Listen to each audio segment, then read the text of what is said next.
Hi friends, welcome back to the Nook. I'm Nick, and today we're going to be reading about Being Messy by Joy Berry. This book is about Annie. Reading about Annie can help you understand and deal with being messy.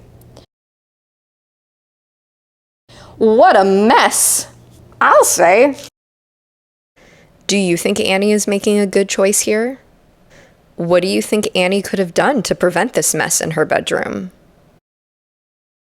You are being messy when you spill food on your clothes or drop food on the furniture or floor. You're making a mess with your food.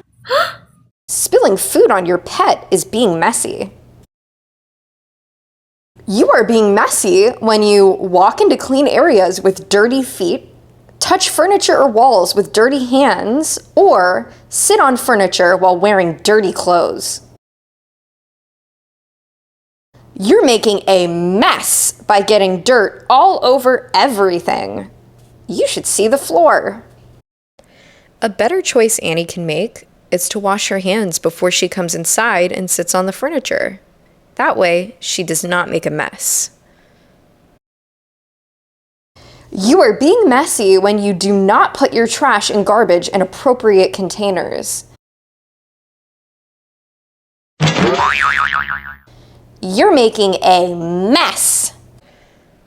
Is it appropriate to throw garbage on the ground? This is called littering, and this is something that will harm our planet. That's why it's important to throw our trash away properly in either a recycling bin or a trash can. You are being messy when you do not put things away after you use them. Do not put things where they belong.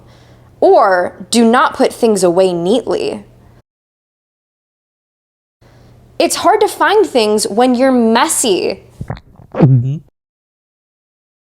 You are being messy when you are careless with things such as crayons, paints, pens, clay, or glue. You are being messy when you get things on your clothes or your surroundings. Can you guess what I'm making?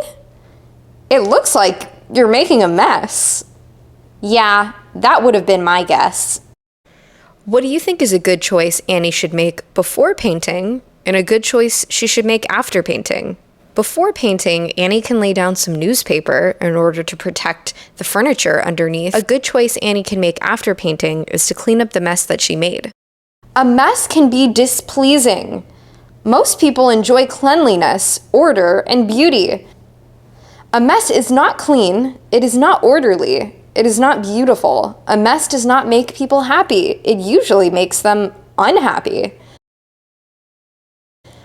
I don't like the mess I made. We don't like it either. Me either. A mess can be frustrating. People might become upset if they cannot find what they are looking for because it's hidden by clutter, or it is not where it belongs. I can't find my other shoe. No one could find anything in this mess. You should have put your shoes in the closet where they belong. It's so crowded in here. I have to go outside to change. A mess can be destructive. Your clothes and surroundings can be ruined by messy stains. Things that are left out can be damaged accidentally. Things that are not put away carefully can be ruined. You spilled paint on the tablecloth. Uh-oh. You didn't put my paints away, and now they're all dried out. You ruined this paper by stuffing it in the drawer. Not to mention ruining my fur. How does Annie's family feel when they see the mess that Annie made? Do they feel happy? Or do they feel upset? If we're not careful, we can ruin things that don't belong to us. A mess can be dangerous. People can slip and possibly fall because of messy spills. People can trip over things that are out of place. Did you remember to pick up your toys? Oh no, last week he slipped on a banana peel I dropped. Looks like Annie's poor choice led to something very unsafe If we're careless with our things and we leave things laying around, it might cause somebody to get hurt. Messes can be displeasing, frustrating, destructive, and dangerous.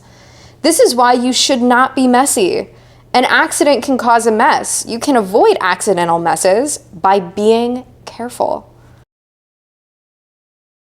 It was an accident. I understand, but next time you need to be more careful. Phew.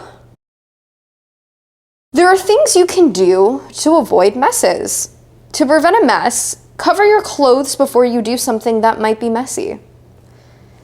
You can use a napkin, an apron, or a smock.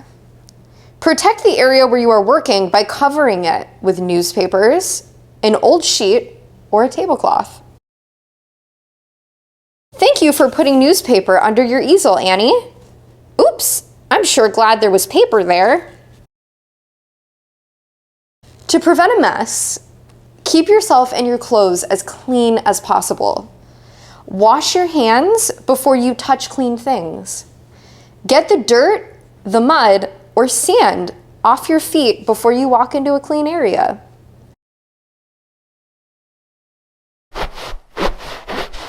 Thank you for cleaning the mud off your shoes before you come into the house. To prevent a mess, do not litter. Put trash in a trash container, put garbage in a garbage disposal or container. Put things away when you're finished using them. Put things away neatly where they belong. You're doing a great job, I'll say. You and the people around you will be happier if you avoid being messy. No more mess. Remember, friends, in order to prevent a mess, make sure you're covering your clothes and covering the table before you do a messy project. Wash your hands before you touch clean surfaces. Always keep your hands clean. Before you walk into the house, if your shoes are dirty or muddy or icky, wipe them off first. You can also take your shoes off before you enter the house. That's also a very good habit. Make sure you're not littering, because littering is also making a mess. So make sure you're throwing your trash away in either a garbage disposal or in the trash can. And also, probably the most important thing you can do is make sure you're putting your things away when you're done using them. As soon as you're done using something, a toy or anything like that, as soon as you're done using a toy, make sure you put it away where it belongs. Those are the things that will prevent you from being messy. Thanks for reading with me. Hope you enjoyed this one and hope to see you back in the Nook real soon.